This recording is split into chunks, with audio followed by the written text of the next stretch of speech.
Abhishek ji, GeM क्या है आपका?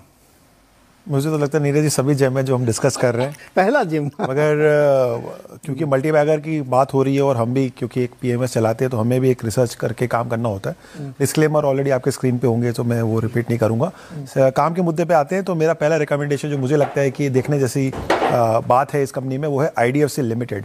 अभी ऑलरेडी अभय जी ने भी एक फाइनेंशियल इंस्टीट्यूशन का नाम लिया। तो ऑफकोर्स क्योंकि बैंकिंग में जैसे कि हमने कहा प्रोसेस बन जाता है, फिर बात आती है स्केल की। 150 करोड़ की पॉपुलेशन है हमारी, तो यहाँ पे बैंकिंग नीड्स अभी भी बहुत ही अंडर सर्व्ड है।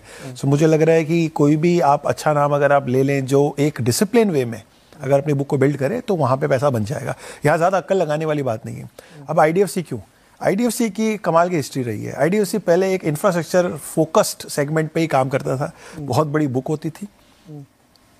2014 से पहले इकोनॉमी आस्था इतनी ग्रेट नहीं थी, तो ऑफकोर्स उसके जो राइट डाउन्स आए उसको लेकर बैंक ने बहुत हद तक NPA में हिट लिया। फिर एक टाइम आया जहाँ पे कैपिटल फर्स्ट जो आया उसने मर्ज किया IDFC के साथ और बन गया IDFC फर्स्ट। इन दोनों ने साथ साथ में करके अब इनके बीच में भी आ गया मर्जर। तो मतलब अब एक ही एंटिटी बच जाएगी जो कि IDFC। इससे अब क्या हुआ है कि इन्होंने जो इनकी जो बुक है वो अब इंफ्रास्ट्रक्चर से हटकर अब बन गई है पूरी तरह से कंज्यूमर फोकस्ड। तो जो कंज्यूमर लोन है वो इनका मेन फोकस बन गया। आज की डेट में इनकी जो बुक साइज है वो 1.8 लाख करोड़ की जो है वो असेट बेस है इनकी, which is a very very sizable. और इनकी मार्केट कैप है 20,000 करोड़ की। So you have ample scope also to expand.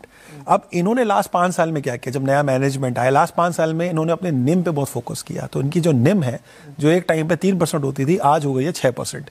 6% की निम बहुत अच्छे नंबर मानी जाती है प्राइवेट बैंकिंग स्पेस पर अगर आप देखें। मगर ये प्राइस टू बुक अभी भी है 2x। सो वहाँ आपको वैल्यूएशन का जो है एक जो है कंफर्ट जो है बन गया। ग्रोथ की बात करें, मैनेजमेंट ने खुद अपने कई सारे कमेंट्रीज में कहा है कि 15 से 18% की सालाना ग्रोथ वो जो है वो इस सेगमेंट में दिखेगा, जहाँ उनका असेट बेस बढ़ता चला जाएगा।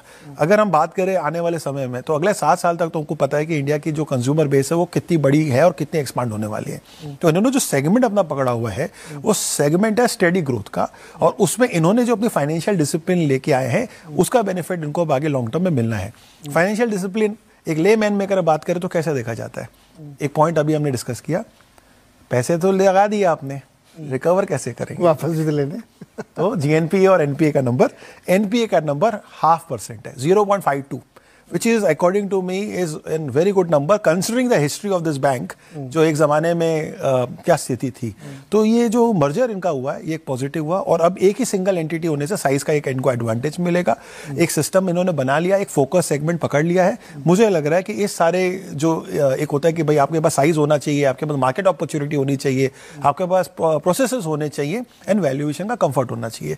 तो ये सारे फैक्टर को देखते हुए मुझे लगता है कि IDFC for a longer term can be a good horse to take a bet on a financial institution sector.